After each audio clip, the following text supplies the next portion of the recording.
김지철 충남교육감이 취임 1주년을 맞아 기자회견을 열었습니다. 남은 3년의 임기 동안 미래교육 완성에 집중하겠다고 말했습니다. 세종시 일부 동지역에서 식재한 지 10년가량 된 가로수가 줄줄이 고사 위기에 처했습니다. 지난 겨울 도로에 뿌린 제설제가 주요 원인으로 지목되고 있습니다.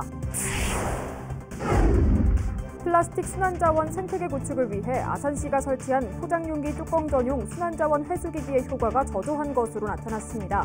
여기에 서비스 업체에 지난해에만 8,400만 원이 지급되면서 혈세 낭비 지적이 나오고 있습니다. 시청자 여러분 안녕하십니까? BTV 뉴스입니다.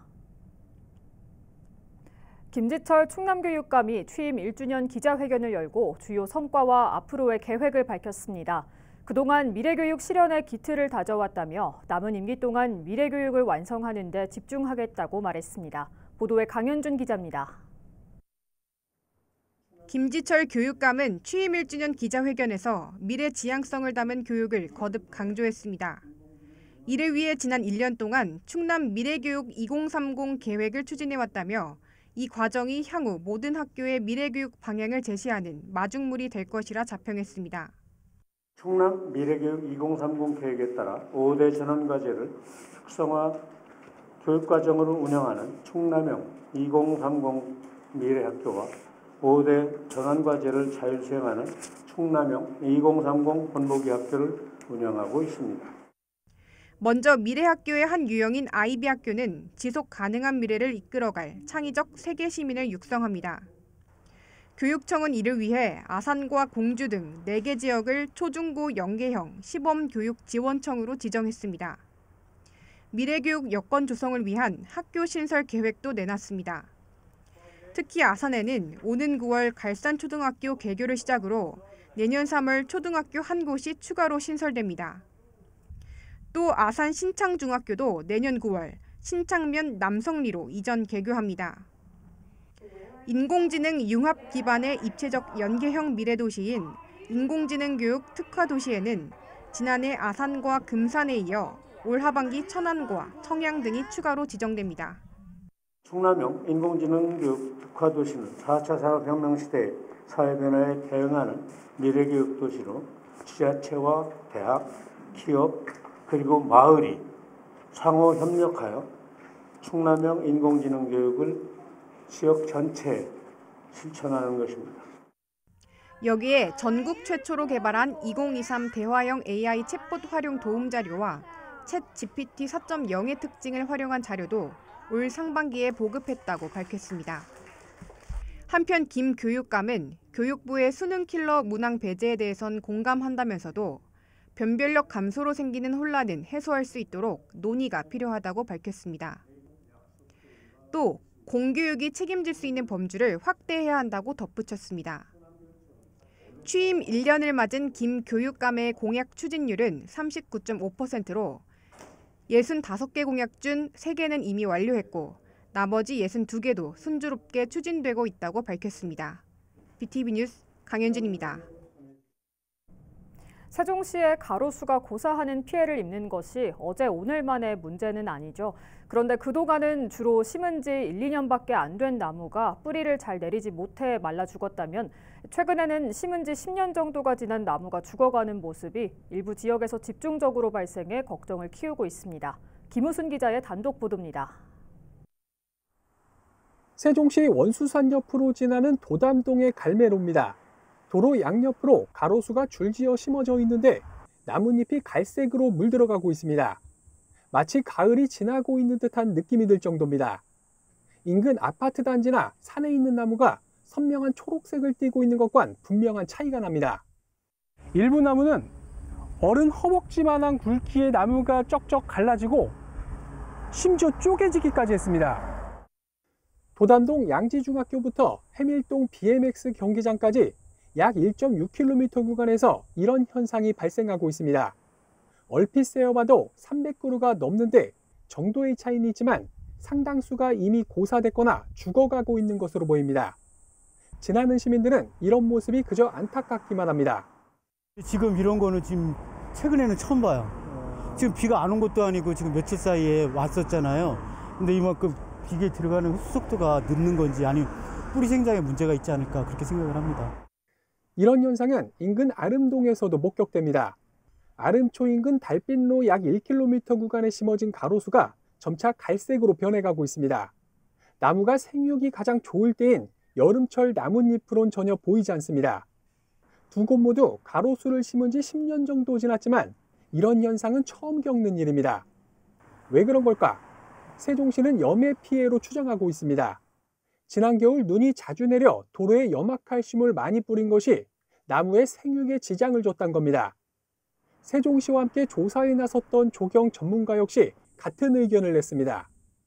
현재 복자기뿐만 아니라 그 밑에 있는 작은 관목들도 피해를 입었는데 그 피해가 도로 쪽에 있는 작은 관목들이 고사된 걸로 봐서 현재로서는 염화칼슘 피해로 추정을 하고 있습니다. 실제 이번 피해는 유독 한 수종에 집중됐습니다. 두 지역에 심어진 건 단풍나무과에 속하는 일명 복자기. 같은 구간 도로 중앙 화단에 식재된 이팝나무가 전혀 피해를 입지 않은 점을 고려할 때 복자기가 염해에 약한 것인지 아니면 지역 토질에 맞지 않는 것인지 다양한 가능성을 두고 면밀한 분석이 필요하다는 지적이 나옵니다. 세종시는 우선 최대한 가로수를 살리는 데 집중하는 한편 겨울철 제설제 사용에 따른 피해를 줄이기 위한 방안을 모색하겠다고 밝혔습니다. BTV 뉴스 김우순입니다. 보좌관 성추행 의혹을 받아온 천안을 박완주 국회의원이 재판에 넘겨졌습니다. 서울 남부지검은 4일 박 의원을 강제추행 등의 혐의로 불구속 기소했다고 밝혔습니다. 박 의원은 지난 2021년 12월쯤 보좌관 A씨를 강제추행하고 이로 인한 외상 후 스트레스 장애 등을 입게 한 혐의를 받고 있습니다. 더불어민주당은 지난해 5월 성추행 의혹이 제기되자 박 의원을 제명했습니다. 아산시가 지난 2021년 플라스틱 순환자원 생태계 구축을 위해 포장용기 뚜껑 전용 순환자원 회수 로봇을 설치했는데요.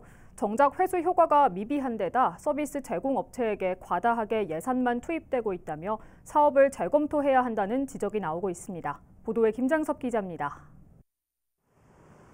지난 2021년 아산시와 소셜벤처기업 등이 손을 잡고 운영에 들어간 포장용기 전용 순환자원 회수 로봇입니다. 폴리프로필렌 소재의 포장용기 뚜껑을 회수하는 장치로 뚜껑 크기에 따라 5에서 10포인트가 지급됩니다. 플라스틱 순환자원 생태계 구축을 위해 지난해에만 아산시 전체에 20대가 운영됐습니다. 하지만 회수 효과는 저조한 것으로 나타났습니다. 아산시가 박효진 아산시 의원에게 제출한 자료를 보면 지난해 회수 기기를 통해 회수한 뚜껑은 모두 9만 8천여 개로 기기 한 곳당 한 달에 평균 409개, 하루로 따지면 14개에 머물렀습니다. 시민에게 제공된 포인트는 20대 기준 연간 72만 2천여 포인트로 월간 6만 원에 불과했습니다. 반면 서비스 업체에게 운영 관리비 명목으로 들어간 돈은 한 달에 600만 원. 여기에 전기 통신비까지 포함하면 지난해 동안 8,400만 원이 지급됐습니다. 이에 박효진 아산시 의원은 재활용 사업을 통해 한 업체만 이득을 보고 있다며 시민의 혈세가 낭비되는 꼴이라고 비판했습니다. 아산시에서 매달 700만 원씩 나가는 꼴이 됩니다. 그러면 아산시 시민들이 이 상황에 이 사업을 봤을 때 어떻게 생각할지 저는 굉장히 의구심이 들고요. 아울러 수거되는 배달용기 뚜껑의 소재로 업사이클링할 수 있는 제품이 없다는 점을 지적하면서 현재 아산시에서도 페트병 등 재활용 사업을 진행하고 있는 만큼 병행해 진행하는 것이 비용 절감에도 도움이 될 것이라고 대안을 제시했습니다. 읍면동에서 하고 있는 그 사업에 지금 효율이 굉장히 좋거든요. 금액 대비, 그다음에 투입 대비, 그다음에 수거율도 엄청 좋고 그 짧은 시간에 8.4톤 그 횟수로 치면은 개수로 치면은 40만 개 정도가 되거든요. 이런 가운데 아산시는 올해에도 운영 관리비로 4,200만 원의 예산을 편성한 상황. 회수 효과는 적은 데 비해 과대한 예산만 업체로 지출된다는 지적이 나오면서 사업에 대한 점검이 필요해 보입니다. BTV 뉴스 김장섭입니다. 아산시가 오는 13일부터 우리 동네 서점 북적북적 캐시백 지원 사업을 시행합니다. 이에 따라 아산시에 있는 충남 인증서점에서 아산페이로 도서를 구매하면 결제액의 10%를 돌려받게 됩니다. 지원액은 한 사람당 월 최대 10,000원으로 모바일과 카드 결제 시에만 적용됩니다. 충남 인증서점 위치 등 자세한 문의는 아산시립도서관 도서관 정책팀으로 하면 됩니다. 세종시립도서관이 오는 11일부터 생태와 환경을 주제로 한 여름방학 프로그램에 참여할 70명의 초등학생을 선착순 모집합니다. 이번 프로그램은 여름방학 초등 독서교실과 친환경 비누 만들기 강좌로 구성됐습니다. 각 강좌는 학년별 또는 연령별로 나누어 진행되며 신청이나 보다 자세한 내용은 시립도서관 누리집에서 확인할 수 있습니다. 천안 동남경찰서는 지난달 24일 가정폭력 신고를 받고 출동한 천안시 대흥동의 한 집에서 출생신고가 되지 않은 2021년생 남자아이를 발견했습니다. 아이의 상태는 학대 흔적 없이 양호했지만 필수 예방접종 등은 받지 못한 것으로 파악됐습니다. 아동의 부모는 전 남편과의 이혼 과정에서 아이를 낳아 제때 신고하지 못했다고 말한 것으로 전해졌습니다. 경찰은 아동 유기 방임 혐의로 이들 부부를 입건했습니다. 천안의 한 공연 기획자의 딸이 생체 간 이식을 받아야 한다는 소식이 전해지자 지역 뮤지션들이 재능 기부로 자선 공연을 열기로 했습니다. 공연은 이번 주 토요일에 열리는데 수술을 앞둔 아이와 부모에게 큰 힘이 되고 있습니다. 송용환 기자의 보도입니다. 천안에서 빅터라는 예명으로 인디밴드 공연을 기획하고 있는 하영건 씨. 하 씨의 세 딸 중 막내인 초등학교 4학년 아린 양은 담도 폐쇄증이라는 희귀 난치성 질환을 갖고 태어났습니다. 최근에는 간폐 증후군 진단까지 받았는데 유일한 치료 방법은 생체 간 이식 수술입니다. 내사자의 간을 받기는 힘들어서 부모 생체 간 이식으로 수술을 진행할 예정이고 지금 상황은 엄마 아빠 중에 엄마의 간으로 이제 엄마가 공여자가 돼가지고 문제는 수천만 원에 달하는 수술비. 간 공여자의 경우 보험 처리가 되지 않는 데다 회복 기간 동안의 생계비도 걱정입니다. 이런 사연이 알려지자 지역 뮤지션들이 힘을 모아 자선 공연을 열기로 했습니다. 하 씨의 도움으로 데뷔 공연을 열었던 바비핀스는 휴일 저녁에도 4명의 멤버가 모두 모여 연습에 한창입니다. 마음으로서 조금 더 힘을 주고 싶은데 어떤 방법이 있을까 하다가 저희가 제일 잘하는 게 사실 공연이잖아요. 그래서 저희 팀 그리고 취향상점이라는 또 밴드 앞에 또 조야라는 싱어송라이터 그리고 춤추시는 오렌지밥 형님이랑 Don't Stop Look Beyond. 인디밴드 뮤지션들의 버팀목인 하 씨의 회사 이름을 딴 이번 공연은 오는 8일 오후 7시 천안에 있는 충남음악창작소에서 열립니다. 이번 공연 통해서 저희는 일단은 이런 공연을 열어주신다는 것 자체로만으로도 저희 가족에게 정말 큰 힘이 되고 기쁜 마음으로 또 공연장에 가볼 생각이에요. BTV 뉴스 송용환입니다. 이 시각 전국 SK브로드밴드 지역 채널의 주요 뉴스를 살펴보겠습니다. 먼저 서울입니다. 서울 성동구 성수전략 정비구역이 12년 만에 변경안이 마련되면서 사업이 재개됩니다. 초고층 아파트 단지와 한강이 연결되는 수변친화 주거단지 조성이 핵심입니다. 인천시 교육청이 일부 지역 학생들의 통학 불편 해소를 위해 학생 성공버스를 운행합니다. 전국 최초로 수소 통학버스가 도입되는데 6개 권역에서 본격적으로 운영됩니다. 요즘 경기도 내 수출 기업들의 가장 큰 걱정은 친환경 에너지 확보입니다. 기업 절반 이상이 납품할 때 친환경 에너지 사용을 요구받은 경험이 있다는 조사 결과가 나왔는데 신재생 에너지 생산이 지역 경제의 가장 큰 과제로 등장하고 있습니다. 혈세 500억 원을 투입했지만 온갖 문제점이 드러났던 정관 아쿠아드림파크가 문을 닫은 지 1년 만에 재개장했습니다. 하지만 시공상에 문제가 많았던 탓인지 아직도 재정비가 진행 중입니다.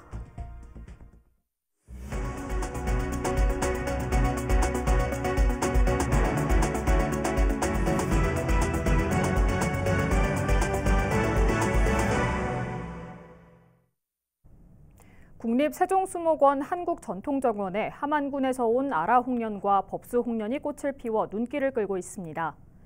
이번에 개화한 아라홍련은 지난 2009년 함안 성산산성 발굴 현장에서 수습된 연씨앗을 틔운 것으로 한국지질자원연구원에 의뢰해 방사성 탄소를 연대 측정한 결과 약 700년 전 고려시대의 연으로 밝혀졌습니다. 아울러 함안군 옥슨읍에 자생하던 우리나라 토종 홍련인 법수홍련이 개화해 나란히 전시되고 있습니다.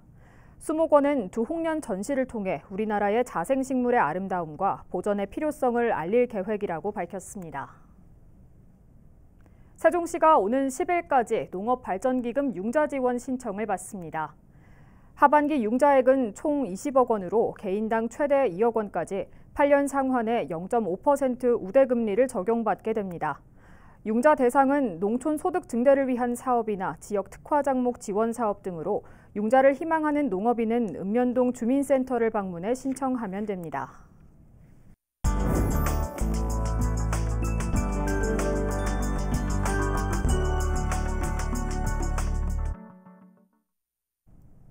캘리그래피, 다소 생소하지만 예쁘게 쓰는 글씨라고 이야기하면 주위에서 한 번쯤 들어보셨던 분들이 많이 계실 겁니다. 글씨는 감정의 표현이라는 말이 있듯 캘리그래피는 감정을 글씨로 표현하는 일을 말하는데요. 오늘 선한 이웃 좋은 사람에서는 마음을 글씨로 표현하고 감정을 글씨로 전달하며 여러 기관에서 재능 기부 활동을 하고 있는 김무진 씨를 만나봅니다.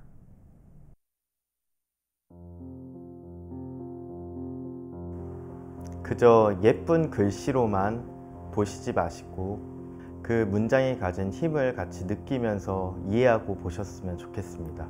안녕하세요. 저는 천안에서 10년 동안 활동하고 있는 캘리그라퍼 김무진입니다. 캘리그라피는 이제 글씨에 감정을 담는 활동인데요. 아마 감정에 담아서 쓰는 사람이 감정을 제일 솔직하게 이해하고 제일 솔직하게 표현할 수 있을 것 같아요. 감정이 생기려면은 이야기가 있어야 되고 사람을 만나야 되고 그다음 거기에 에피소드도 있어야 되는데요. 사람과 사람이 만나면서 이야기가 생기면서 그 감정을 어떻게 표현해야 될지를 많이 떠올리는 편이에요. 혼자만의 감정을 표현할 수도 있지만 우선은 사람과의 관계, 인연, 그리고 이야기 거기에서 많은 영감을 얻고 있습니다. 캘리그라피에 관심을 갖게 된 거는 일을 하면서 관심을 갖게 되었는데요. 보는 재미도 있었고 그 글자마다 모양이 다른 거에 대해서 왜 모양이 이렇게 다를까라는 좀 호기심도 생겼고 뭔가 나도 해보고 싶은 마음이 생겨서 캘리그라피에 좀 관심이 처음에 갖게 되었습니다. 봉사를 처음 어렸을 때부터 하고 싶었어요. 근데 이거를 직업으로 할 수 있을까를 되게 고민을 많이 했었는데 캘리그라피 작가가 되고 나서는 활동으로 내가 할 수 있는 것들로 재능 기부를 할 수 있다는 걸 좀 알게 되고 캘리그라피가 필요한 곳이라면은 재능 기부나 봉사를 좀 나가고 있습니다. 처음에 했던 곳은 장애인 분들의 캘리그라피 수업이었습니다. 장애인 분들이 어떤 글자를 쓸지도 좀 궁금했고 어떤 감정을 쓸지도 궁금해서 참여를 하게 되었고요. 저희들이 쓰는 단어와 크게 다르지 않다라는 거, 아 이거는 정말 다른 문제구나. 글을 쓰고 감정을 똑같이 느끼고 똑같이 표현하고 싶은 것들을 알게 되고 난 뒤로 재능 기부라는 말로 나가지만 보통의 수업과 다르지 않게 나가고 있습니다. 일반인들과 많이 다르다라는 거는 글을 쓰면서 봤을 때 솔직함 같습니다. 그거 표현함에 있어서 뭔가 부끄럽다던가 겁을 낸다던가 남들이 어떻게 봤을까는 별로 생각하지 않고 쓰는 거에 대해서 조금 더 재미있게 봤던 것 같아요. 정말 다양한 층의 사람들을 만나거든요. 이제 학생일 때도 있고 장애인이실 때도 있고 제일 어려운 거는 이분들의 상황을 100% 이해하지 못하기 때문에 그분들에 대해서 어떤 문장을 쥐어주기가 조금 어렵거든요. 저희가 많은 대화를 하고 그분들이 정말 고민하는 거 아니면 쓰고 싶었던 거를 끌어내는 과정이 조금 많이 어려웠고 그거를 다시 캘리그라피로 해석을 해줬을 때 이분들이 마음에 들어할지를 좀 고민하면서 수업을 하는 과정이 조금 어려운 것 같습니다. 몸이 불편하신 분이었는데 매일 휠체어를 밀어주시고 뭔가를 집어주시고 하는 분이 있었는데 단어를 쓸 때 감사함을 쓸 줄 알았는데 감사함이 아니었어요. 사랑합니다 라고 쓰고 싶다고 하셨어요. 그래서 저희 엄마를 사랑하는 듯한 느낌의 사랑이에요. 친구를 사랑하는 느낌의 사랑을 쓰고 싶어요. 저하고 제일 많이 가까이 있고 제일 많이 도와주는 그런 느낌이 뭔가 자기한테는 감사를 넘어서 사랑이라는 표현을 쓰고 싶다고 했던 게 제일 기억에 남는 것 같습니다. 저는 작품을 할 때 저의 이야기와 저의 글로 작품을 합니다. 제 이야기를 쓰고 제가 느꼈던 것들을 쓰며 이런 것들을 느꼈으면 좋겠습니다라고 말을 지어서 써요. 도움이 되고 영향이 되고 변화가 될 수도 있고 위로가 될 수도 있고 한 글을 계속 쓸 수 있는 작가가 되는 것을 목표로 지금 계속 캘리그라피 작업을 하고 있습니다. 고향이거든요, 천안은. 과거, 현재, 미래가 동시에 진행되는 곳이기도 해요. 그래서 하고 싶은 말이 제한이 없어졌어요. 어렸을 때 이야기를 써도 이상하지 않고 지금을 써도 이상하지 않고 뭔가 미래를 써도 이상하지 않을 지역이라 내가 여기 있어야 되는 좀 이유가 된 것 같아서 천안에 내려와서 앞으로도 천안에서 아마 계속 활동할 것 같습니다.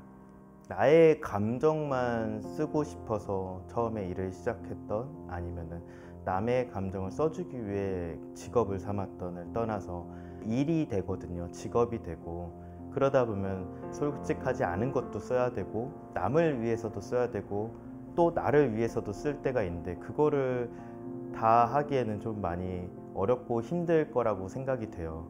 하지만 우선은 글을 쓰고 있다는 거, 내가 표현하고 싶은 것들을 표현할 수 있다는 거, 그거를 좀 잊지 않고 잘 활동을 했으면 좋겠습니다.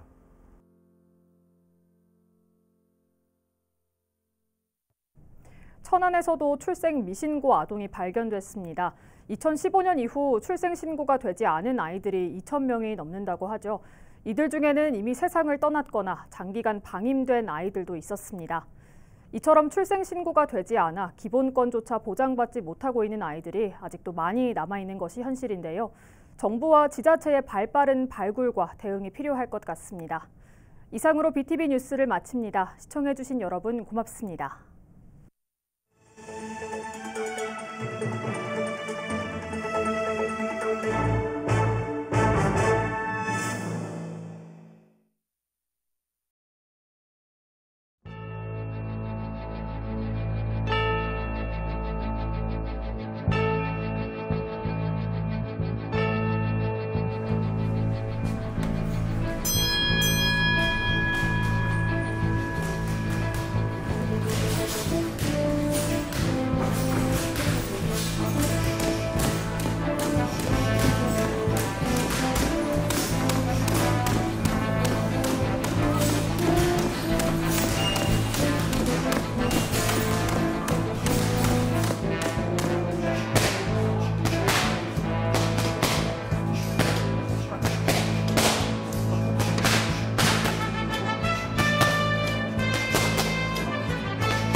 무서운 체육관으로 각인했던 체육관이에요. 왜냐면은 여기는 사람이 인적이 드물어요. 그러니까 일반 여성들이나 일반 남성들이 운동하기가 진짜 나 이거 진짜 운동을 하겠다는, 땀 흘리고 하겠다는 사람들만 올 수 있는 체육관.